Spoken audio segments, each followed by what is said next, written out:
Hello viewers, welcome to my channel before the nine. இன்றைக்கி இந்த வீடியோவில் உருளைக்கிழங்கு பொரியல் அது எப்படி செய்கிறதுன்னு பார்க்கலாம். சப்ஸ்கிரைப் பண்ணாதவங்க சப்ஸ்கிரைப் பண்ணிக்கோங்க. உருளைக்கிழங்கு க்யூப் சைஸில் கட் பண்ணது, கொத்தமல்லி, சின்ன வெங்காயம், கறிவேப்பிலை, கடுகு, தக்காளி, சோம்பு, மிளகு, தேங்காய், பச்சை மிளகாய், பூண்டு, இஞ்சி. காரமே இந்த பச்சை மிளகாய் மட்டும்தான் நம்ம இதில் ஆட் பண்ண போகிறோம்.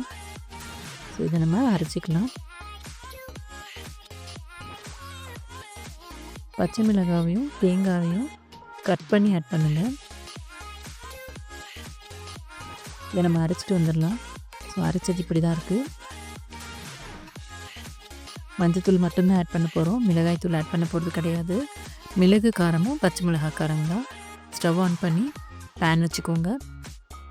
தேவையான அளவு எண்ணெய் ஆட் பண்ணிக்கோங்க. கடுகு ஆட் பண்ணுறோம். இதோட நம்ம சின்ன வெங்காயம் ஆட் பண்ணுறோம். சின்ன வெங்காயம் ஆட் பண்ணும்போது அதோட டேஸ்ட் கொஞ்சம் நல்லாயிருக்கும். நல்லா வதக்கி விடுங்க.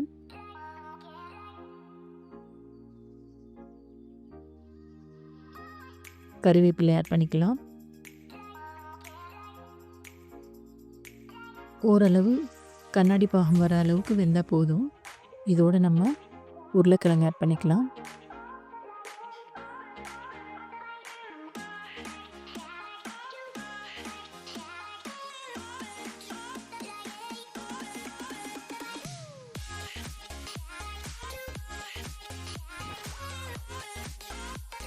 உருளைக்கிழங்கு ஆட் பண்ணி நல்லா கிளறி விடுங்க.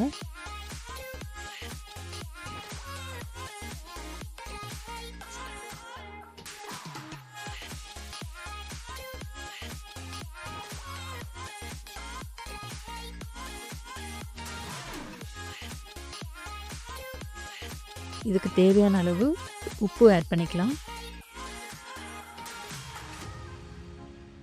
மஞ்சத்தூள் மட்டும்தான் ஆட் பண்ணுறோம். மஞ்சத்தூள் ஓரளவு தேவையான அளவுக்கு ஆட் பண்ணிக்கோங்க. நல்லா கலந்து விடுங்க.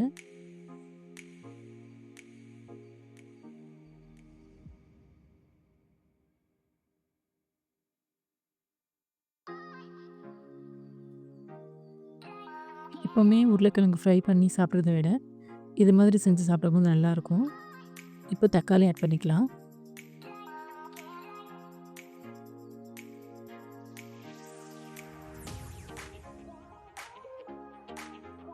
நம்ம அரைச்சி வச்சுருந்த அந்த தேங்காய், பச்சை மிளகாய் அந்த பேஸ்ட் அந்த இதை ஆட் பண்ணிக்கலாம்.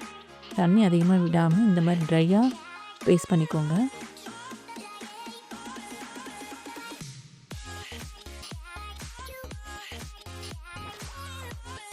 நல்லா மிக்ஸ் பண்ணி விடலாம். இப்போ கொஞ்சமாக தண்ணி ஆட் பண்ணி இதை நல்லா கலந்து விட்டுட்டு அப்படியே கொஞ்ச நேரம் வேக வச்சுக்கலாம். சிம்லி வேக வைங்க. அடுப்பை சிம் பண்ணிவிட்டு ஒரு மூடி போட்டு வேக வச்சுக்கலாம். ஓரளவு நல்லா குக் ஆகிடுச்சு.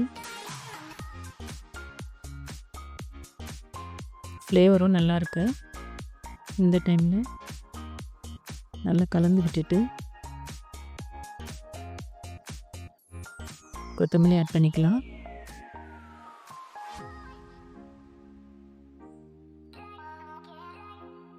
நம்மளோட உருளைக்கிழங்கு பொரியல் ரெடி ஆயிடுச்சு. டிஃப்ரெண்ட்டாக இருக்கும். ஒரு டைம் இதே மாதிரி டேஸ்ட் பண்ணி பாருங்கள், நல்லாயிருக்கும். Okay viewers, don't forget to subscribe. Thank you.